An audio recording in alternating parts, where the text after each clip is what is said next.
नासिक में अनधिकृत धार्मिक स्थलों को लेकर सकल हिंदू समाज द्वारा आज एक मोर्चा निकाला जाना था, लेकिन इससे पहले ही नगर निगम और प्रशासन ने पुलिस कार्रवाई कर दी। इस वजह से मोर्चा स्थगित कर दिया गया। इस मुद्दे को लेकर बीजेपी विधायक देवयानी फरांदे भी मौके पर पहुंची और प्रशासन को अल्टीमेट दिया। बीजेपी विधायक देवयानी फरांदे ने प्रशासन को शाम 4 बजे तक का समय दिया है और साफ कहा है कि अगर अनधिकृत दरगाह हटाई नहीं गई तो वे आगे की रणनीति तय करेंगी। उन्होंने चेतावनी दी कि इस मामले में ठोस कदम नहीं उठाए गए तो वे सकल हिंदू समाज अपनी अगली कार्यवाही पर विचार करेगा। नगर प्रशासन और पुलिस की कार्यवाही के चलते मोर्चा तो स्थगित हो गया, लेकिन ये मुद्दा अभी भी गरमाया हुआ है।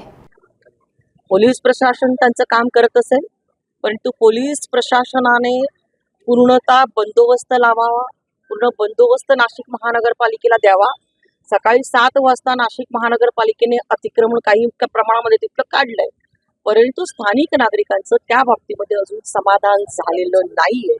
स्थानिक नागरिकांची जी मागणी आहे की हे अतिक्रमण पूर्ण काढायला पाहिजे आणि त्यामुळे अशी अनधिकृत अतिक्रमण असतील, काही ठिकाणी रस्त्यावरती हिरवी फडकी बांधण्यात आलेली आहे। जे रस्त्यावरती अशा पद्धतीने अतिक्रमण करून काय संदेश द्यायचा आहे?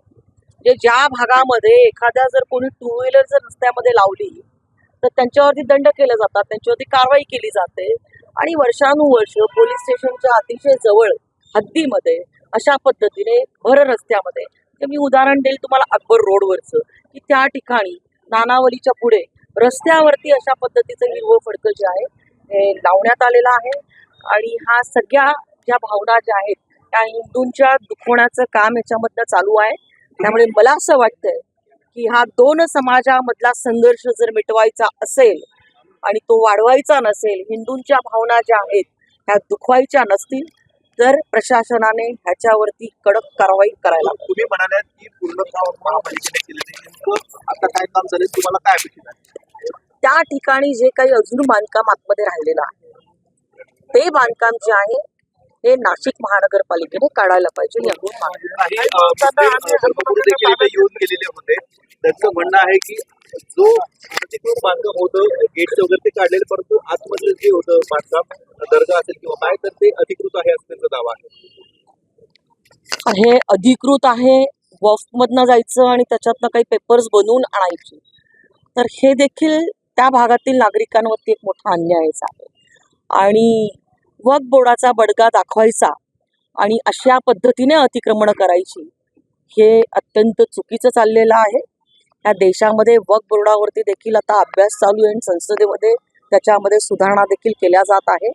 परंतु एकूणच मी तुम्हाला सांगते की त्या भागामध्ये मी त्या सोसायटीमध्ये मी जाऊन आलेली आहे, रात्रीच्या वेळेस देखील जाऊन आलेली आहे। नागरिकांच्या भावना तीव्र आहे।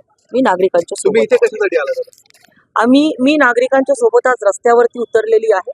प्रशासनाने कारवाई करावी, नाहीतर आम्ही ह्या ठिकाणी कारवाई सगळं बंद चालूच आहे। कारवाई पूर्णतः केलेली नाही। महापालिका प्रशासनाच्या ज्या जागा आहेत